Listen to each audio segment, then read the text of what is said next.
Hello, students. Welcome to another year of writing. And in this particular course, is writing for fiction with a course code of naf201. My name is Yao Frempong Boache.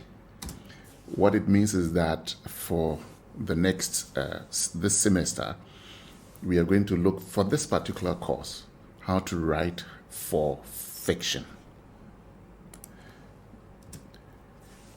Now, welcome to another year of writing for feature films. Fiction normally is what we do when we are writing for feature films. Now, this means that in this class, we create fiction. We spin yarns, we tell stories. It means that we create from what does not exist, which means you must be prepared to think and be refreshing, bringing new things to life all the time. And this takes discipline and hard work. What I'm trying to say essentially is that with fiction, it is something that doesn't exist. So you are the one who is going to start from the scratch and create something to then bring out something that is really useful and entertaining to the audience eventually. And this involves discipline and also hard work. The two must go together for you to be able to get it done right. So, in this first semester, we are going to revise on what a story is, as we discussed at level 100 last year, and continue to determine how we can find one. After that, we will go on to convert the found story into a manner that will be usable for a film. That is to say, learn how to write a script. What I'm trying to say here is that as part of this course, after we've revised from what we learned last year as to what a story is, we will try to go through a process that will let one be able to create a story, the processes to go through to create a story, such that it's not going to be a situation where you're going to always write on what already exists. So we'll go through a step-by-step approach, so that even if you do not have the natural ability to write stories, if you follow these steps, you will be able to create a story. Now, after you've been able to create a story, remember that in naf2, and for this course, we are writing for the story to be shown on the screen, and that comes with its own language. And so after we've been able to capture the story, we will then go through a process of presenting it in such a manner that anyone who works in the film industry anywhere in the world will be able to understand what you've written and get it to work. So by the end of today, however, we should all be conversant with the terms of engagement between me and you. That's how we should relate in this course. The syllabus of this semester's course, what you're going to study for this course, and the procedure of assessment of your work in this class. That's what we hope to achieve by the end of this session. At the end of this semester, there will be an examination. Currently, feature writing forms one of the two sections of the script writing exams. So whatever marks you get in exams will form 50% of the total script writing examination results. So what it means is that when it comes to writing, there are two sides to it. One for fiction, the other one for documentary, which we will talk about later. Now, when we write the exam, whatever you get in the script writing exam, in the fiction writing exam, will only constitute 50% of your exam marks. The other 50% will be coming from the writing from the other areas we've talked about later. So it means that the course is not just for fiction. There's another side to it. But for this session, whatever mark you get in your exam constitutes 50%. The other 50% will come from the exams of our documentary class, which lectures will take place during a different session. However, these various 50% marks of the two sections of the course will together constitute 70% of your annual scores in the course. It's a bit tricky to understand, but let me explain further. Remember that as an institution, we allocate 70% of your total marks from the exams and the remaining 30% from your classwork. So the 50% of these two courses or these two lectures will come together and form 70% of your total mark. The 30% will come from somewhere else.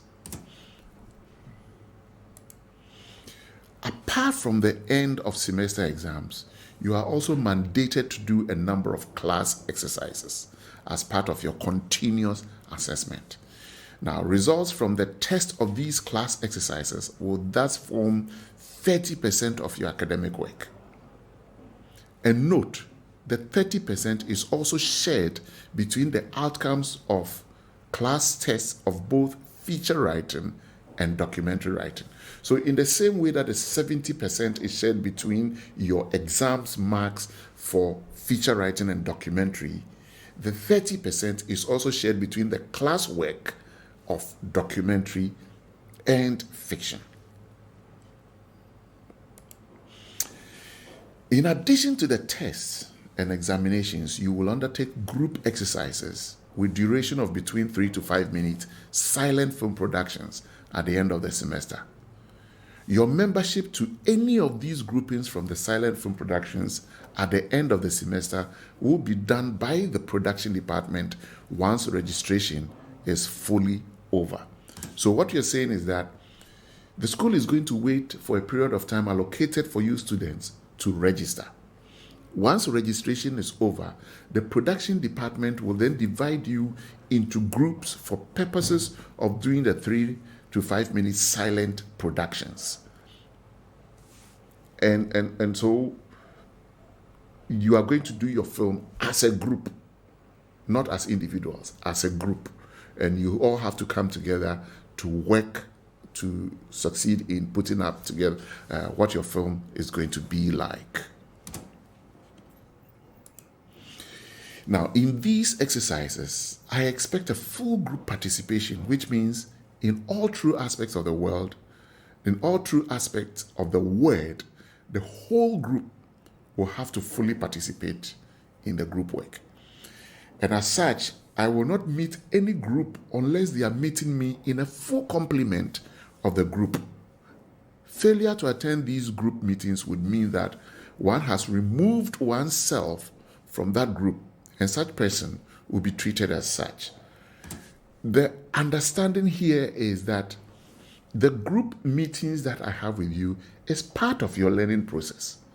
So to take yourself out of those group meetings is just like missing a class. Now, you can't miss a class and participate in the group when you are not fully conversant with what the group is supposed to do. So if you choose not to participate in the group work, we will inform the production department to take you out so that you don't belong to the group anymore. And therefore the group will work without you and will treat you as not being part of the group. That's essentially what we are saying. Now, for each group to get to shoot their silent films, they will have to come up with a story and a script before they go on location. The scripting part is different from the shooting part. For this level, the scripting part will include the development of a story, a synopsis, and a screenplay. So what I'm saying right here is that each of these groups will develop that story that they have into a synopsis and then into a screenplay. What I normally do at this level is that I allow all students to write stories. Every student will write their own story.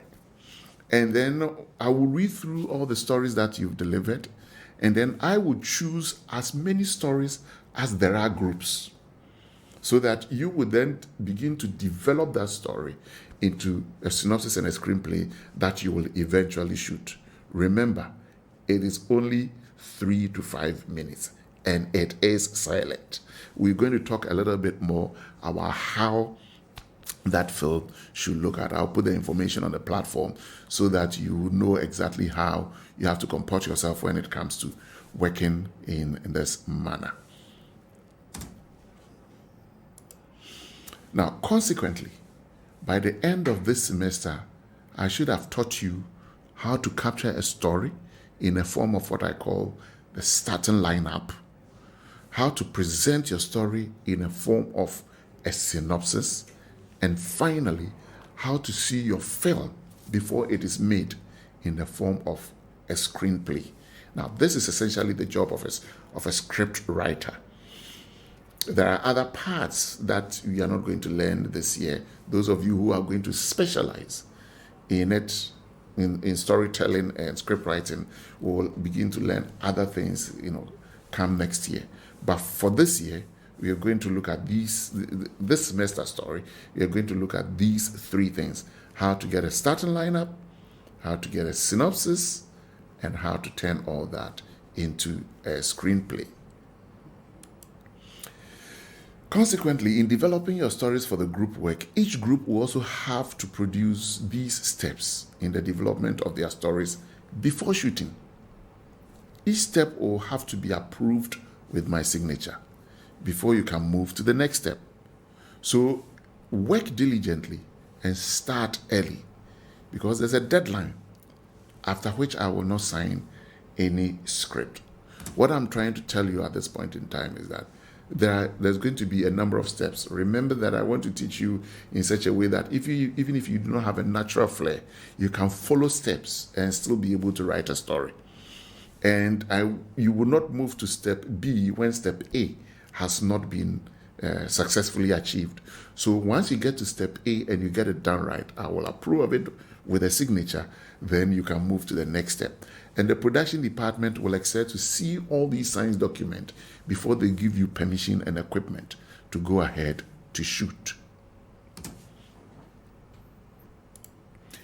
Now, the deadline after which groups of students will not be allowed to shoot their films for this semester is 30th November 2020.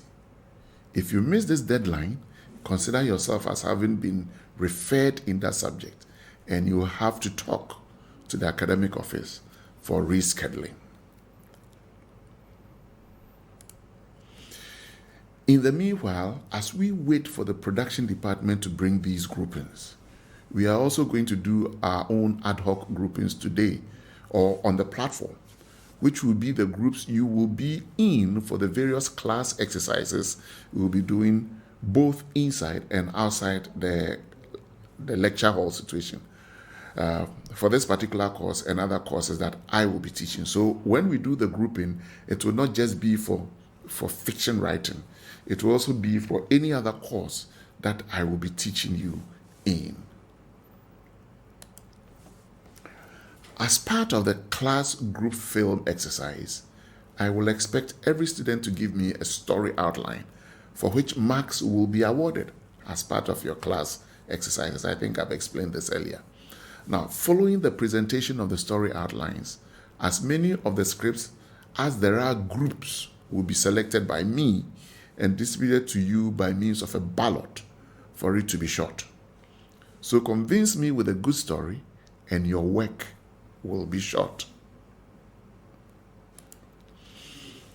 During the production process of the group work, there will also be peer assessment, and the marks accumulated in these areas will be part of the continuous assessment of your work in this semester. So learn to work as an inclusive, efficient, and diligent group member so that your own group members will not mark you down. Now, what I mean here is that when you are working as a group, even as I assess the final output of your work, your colleagues will also assess you individually based on your contribution to the group effort. So if you do not participate properly, your colleague are going to mark you down.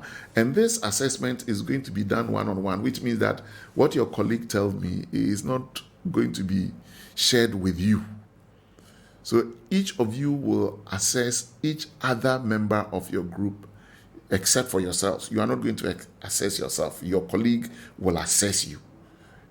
You understand? So you need to be part of the group. You need to be active in the group so that your own colleagues will not mark you down for not participating effectively in the group work.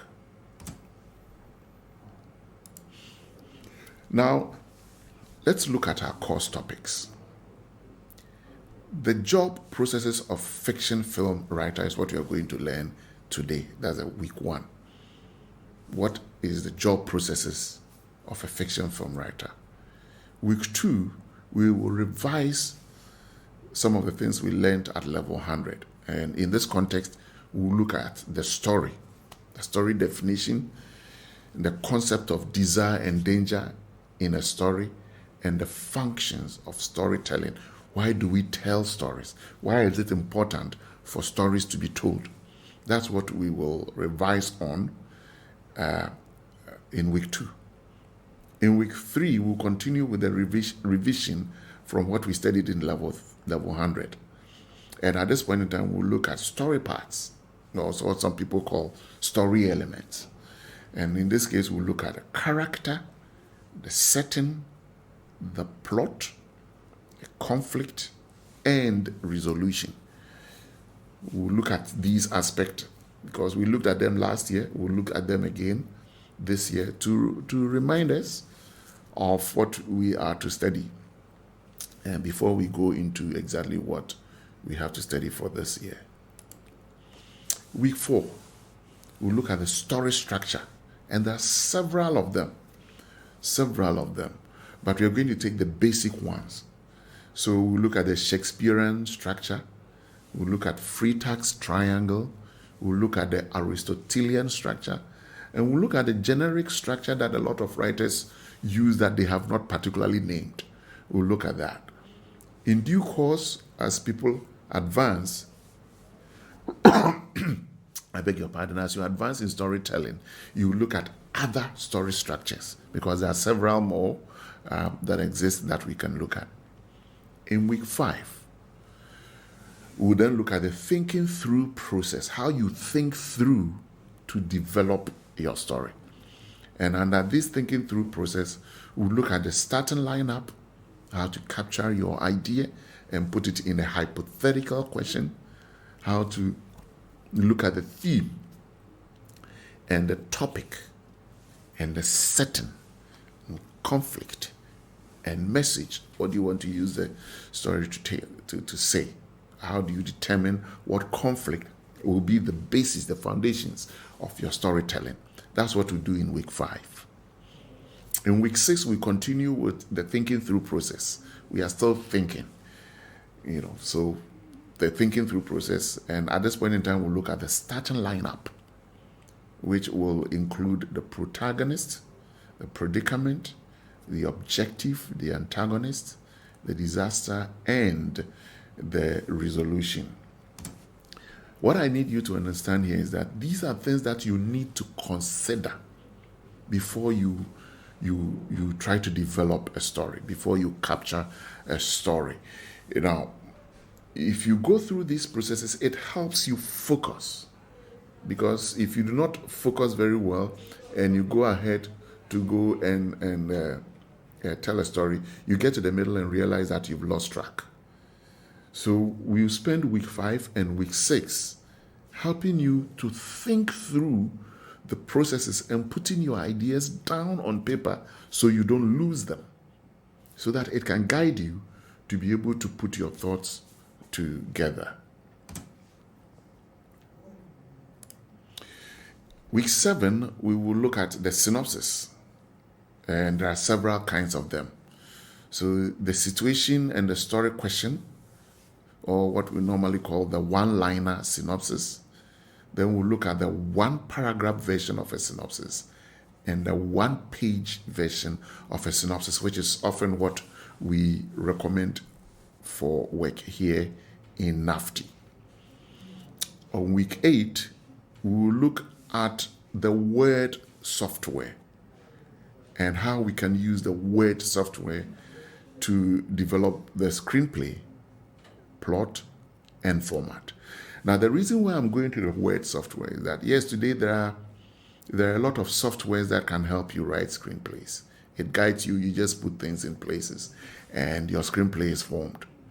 But you realize that these screenplays are not, these softwares are not standard. Different software give different outputs. In NAFTI, we prefer that our screenplay look a particular way. So I will teach you how you can use the Word software to create a screenplay format. After all, when screenplay was developed many years ago in the film industry, there was nothing called a computer.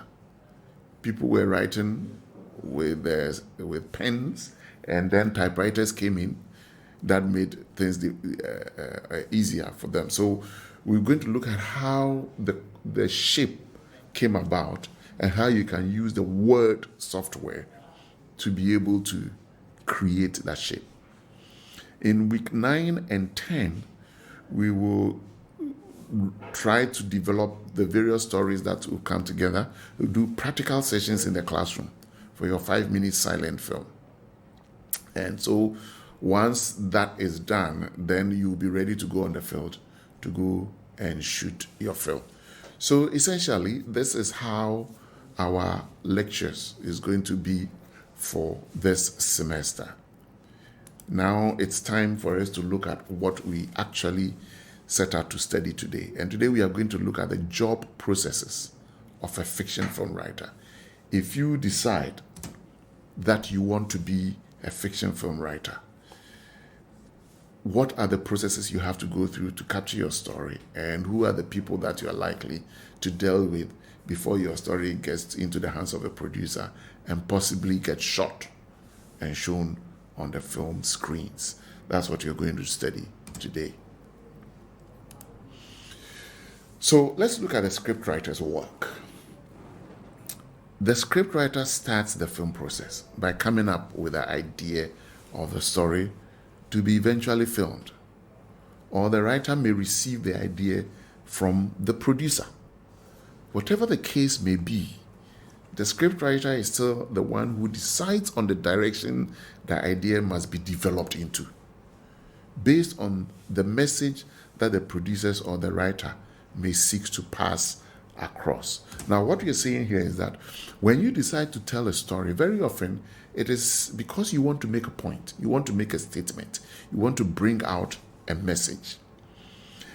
But that message is probably has become an important thing for you to spell out because of something that you've seen that have triggered a certain desire in you to bring it out.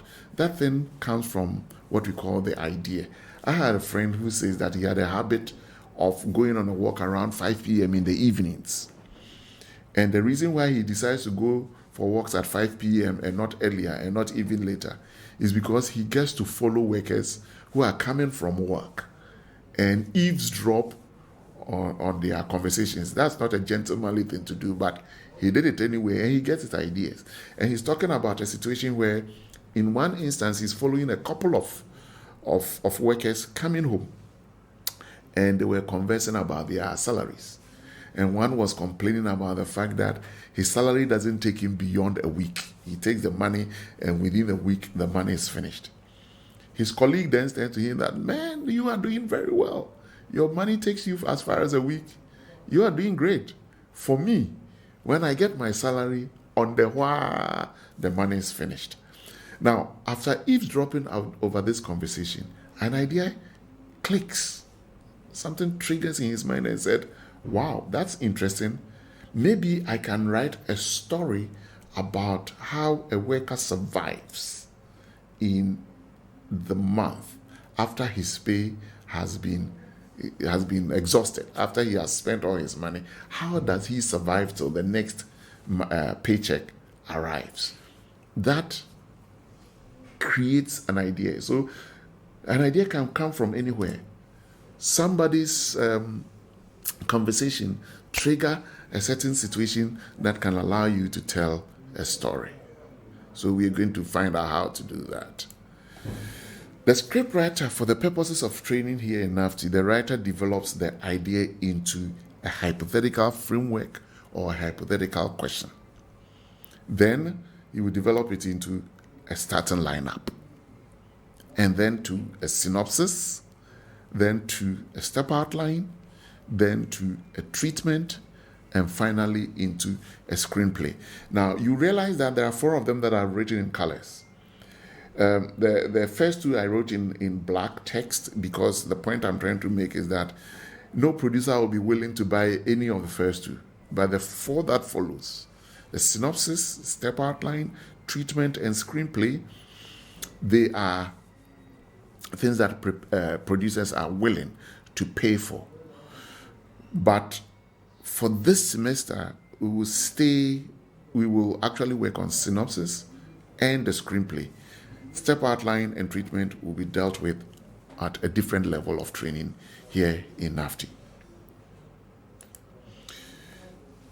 The idea is also one of the processes that a writer, a fiction writer, will have to go through. Now, the idea of a story is a seed from which the story grows. It is the source that inspires you to decide to write. I've just given you an example of how my friend goes around following people to get ideas. It is also the vehicle that is used to present the message of the story. Once you have an idea, the idea becomes important because within that idea is something that you want to say to your viewers. So very often, your idea becomes the vehicle on which a message of a story must be presented. And I will show you how to write a message for a story. Because if you do not write it properly, it can put you in trouble as you develop your story. An incident may fascinate you, and you will then decide to talk about the incident and thus use it to showcase a certain message you want the public to know. So developing an idea is another process in the work of the script writer. Now, while you can come up with the idea and continue to write about it, you can also receive the idea from the producer. So you can be approached by a producer. The producer will explain what he has in mind to you. And you use your creativity as a writer to come up with a story that contains that idea. The end product of that idea is the framing of the hypothetical question or the hypothetical framework. So once you go through the idea, you need to frame that idea in such a way that it poses a question out of which a story can unfold. So after we've gotten the idea, the next step in the processes for a writer is what we call the starting lineup. From the idea, the writer will then have to think through to ensure that the various elements in the story and its interrelationship with each other is clearly mapped out and established. You see, there are several things that you have to consider when you are writing a story, several of them.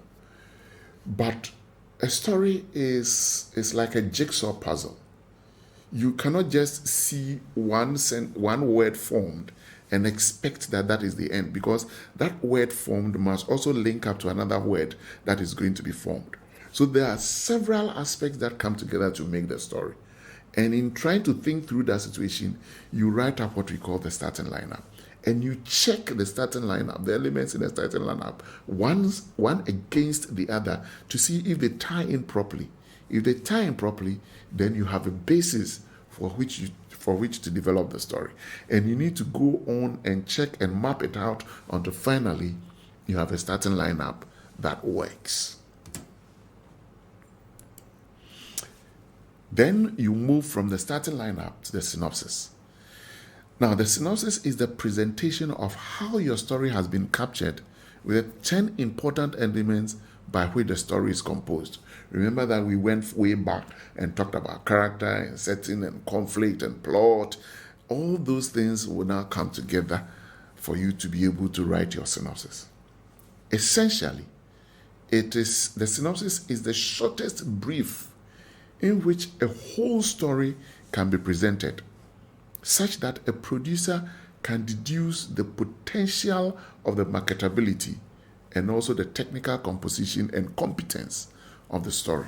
So when you write a synopsis, it very much looks like a story, even though it isn't a complete story.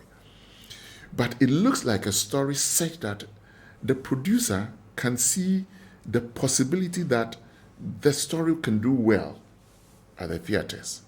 And also, it will show that technically, the way you are telling the story is properly composed and it's competent enough for one to invest monies in.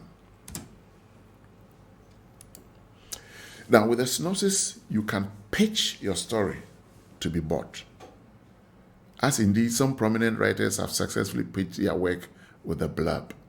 However, there is a clear difference between a synopsis of a developing story and the one marketing a story, which may appear in several forms.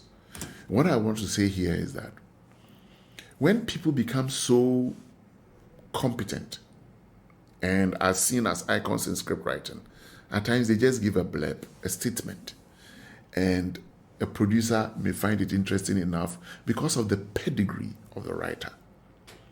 But beyond that, it's better to write your synopsis. Now, what I need you to note is that when you are writing the synopsis, at this stage, it serves a writing function, not a marketing function. Your film hasn't been done yet for you to market it. You are now developing the story. So your synopsis as you write it should be developed in such a way that it can help you in developing the story, not market a film. You haven't made a film yet. Note that. So a synopsis for developing a story is a way in which a writer captures the essentials of a story so that he can be reminded of its contents when developing the next stage of the film story.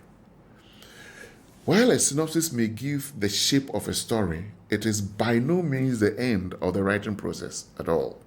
Indeed, it is just the beginning. So while we try hard to be brief when writing a synopsis, it is also essential that we do not hide or withhold any information that will be useful in the development of the subsequent stages of the story we are telling. And that's what I was saying earlier. A synopsis, for the purposes of writing, is not to sell a film which hasn't been done. It is to develop a story. So you write your synopsis in such a way that when you get to the next stage, of developing your story, and we actually showed in the earlier slide that after the synopsis, you will do a step outline. That will be your next stage. So you put enough information in your synopsis without being boring, such that when you get to the point where you are developing your step outline, you will not have forgotten something because it was missing in the synopsis. So the synopsis that we are going to learn in this class is the kind that helps in the development of the story, not in the marketing of the story. The producers are the ones who will write the synopsis that sell stories, because as part of their job, they are supposed to sell their films to the theaters. So they will do that. But this is a script writing class. So after the synopsis, you go into the step outline. Now, this is the stage where the film is divided into specific scenes, describing the activity within each of the various scenes that are to appear in the telling of the story. Essentially, at this stage, the plot is developed. This stage of story development allows one to see if there are redundancies and that whatever scenarios that a writer is going to use to tell the story. Okay, so the point I'm making is that if you remember in level 100, we talked about the difference between a story and a plot. So you would have captured your story in the synopsis, but it does not mean that you are necessarily going to follow a chronological order as you would have written in your synopsis. So when you come into the step outline, you develop the plot, how the story will unfold. And in developing the plot and using the step outline, it allows you to see if there are any scenes that you are bringing up that are not required, that you can take out and still be able to tell your story. It also helps you to pace your story. Where are you going to go slow? Where are you going to get fast? Where are you going to make it taut? Where are you going to make it poignant? All that is done during the course that you are developing the step outline. But as we said, the writing of step outline will come at a different level of developing your story. The step outline also allows the writer to rearrange the way in which he wants to tell the story so that he or she can achieve maximum impact in terms of the logical flow of the story and emotional extraction from the audience. Once we are telling a story, especially for film, we need to make the audience understand the logical flow of the story. Otherwise, they will not be able to follow the story. But you also know that when people go to watch movies, what they take home after understanding the story is the emotional experience. So in writing the plot, in trying to develop the step outline, you should be able to develop it in such a way that the presentation extracts emotion from the audience. They get a certain emotional experience that they live with after the story has been done. Again, this is a stage in the development of the film story which is more detailed than the previous one. And therefore, a producer may be willing to purchase the writer's work at this time. After the step outline, we go to the treatment. That's a next process for a script writer. At this stage, we flesh out the plot that we have gleaned from the story at the step outline stage. This is where the essentials of the events we will see in a story or film and the mood in which we want them established are put on paper in clear visual and emotive terms. It allows the producer or financier to see the potential of excitement of the story or film. So at the step outline stage, it is very mechanical. We see that, followed by that, followed by that. That's what happens at the step outline stage. Now, when we get to the treatment stage, we are actually more or less writing the pictures. So we write it in a manner that makes the audience feel. It's fleshed out. You almost get the full feel of the film. Now, while the synopsis captures the story and ensures that we do not forget or lose what we want to say, and the step outline breaks the story down into the times and places where the story will take place, the treatment shows the manner in which the events in the places outlined will occur. The treatment is a step ahead of the step outline and therefore more detailed. Therefore, a producer again may be willing to buy that from you when he or she cannot be sure of your pedigree in a story writing. So, as a producer, he or she can give it to someone else to develop the rest of a story. So, in any of these stages from the synopsis point, if a producer finds your work interesting enough, the producer may be willing to pay money.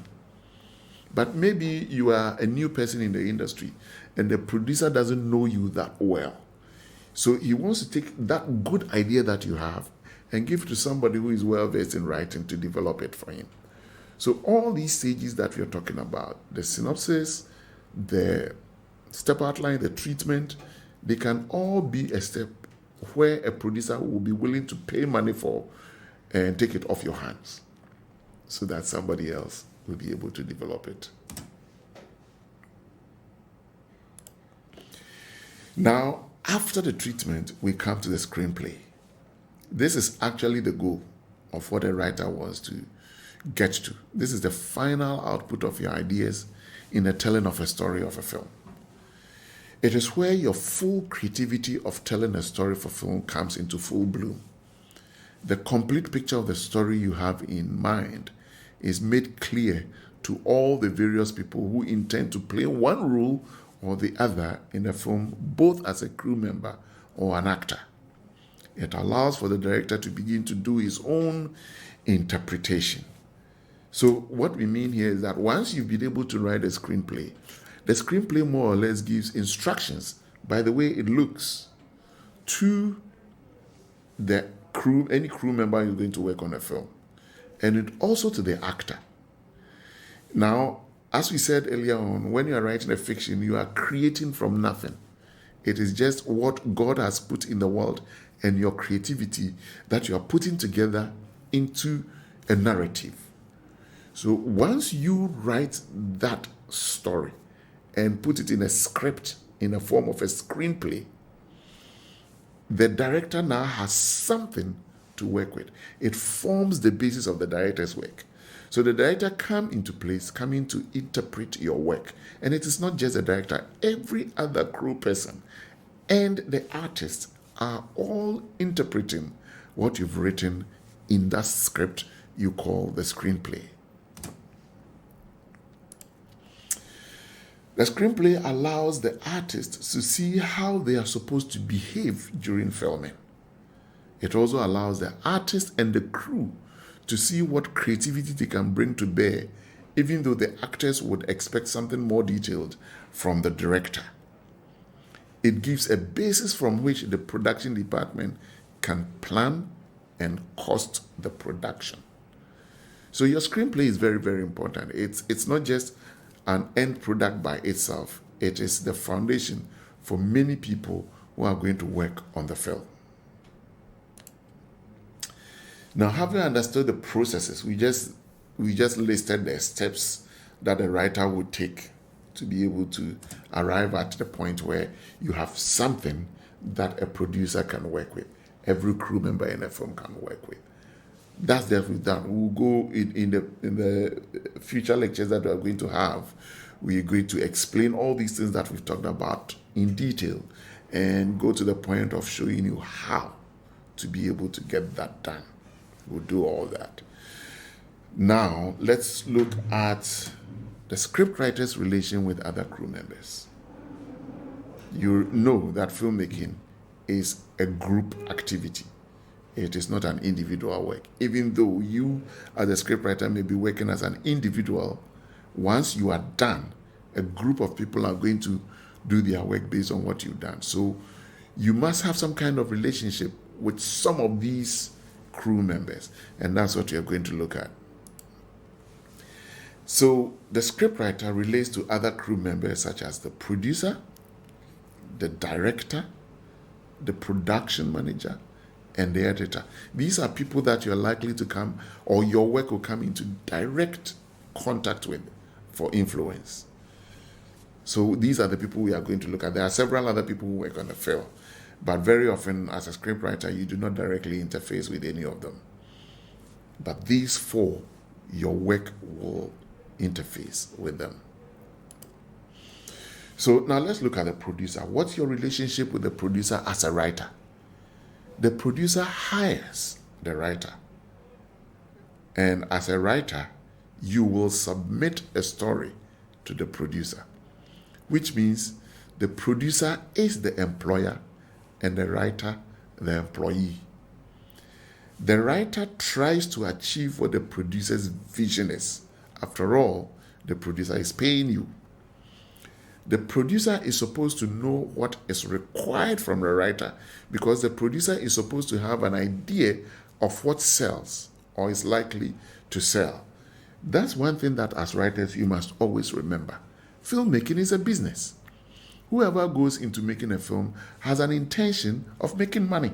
That's the only reason why you've gone into filmmaking. It's not just for the fun of it.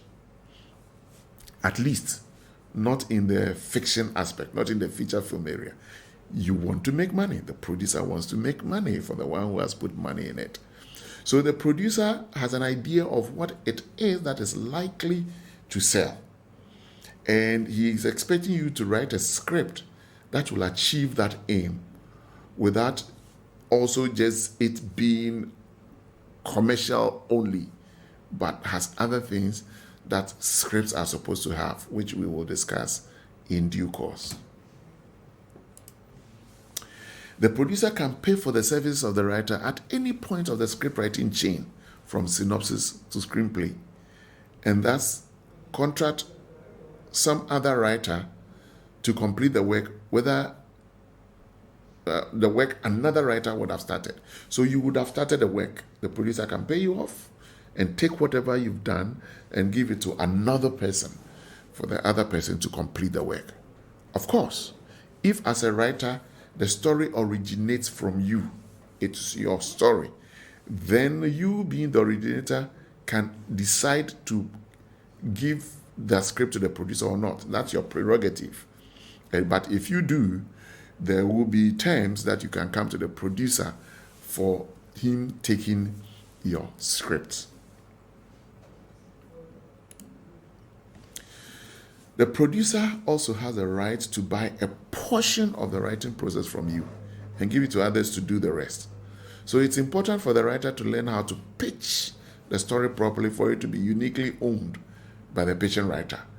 So you may have written the story before you even went to see the producer. The producer didn't prompt you. You finish the work, you go there. The producer may not have all the time to read 90 pages of a screenplay.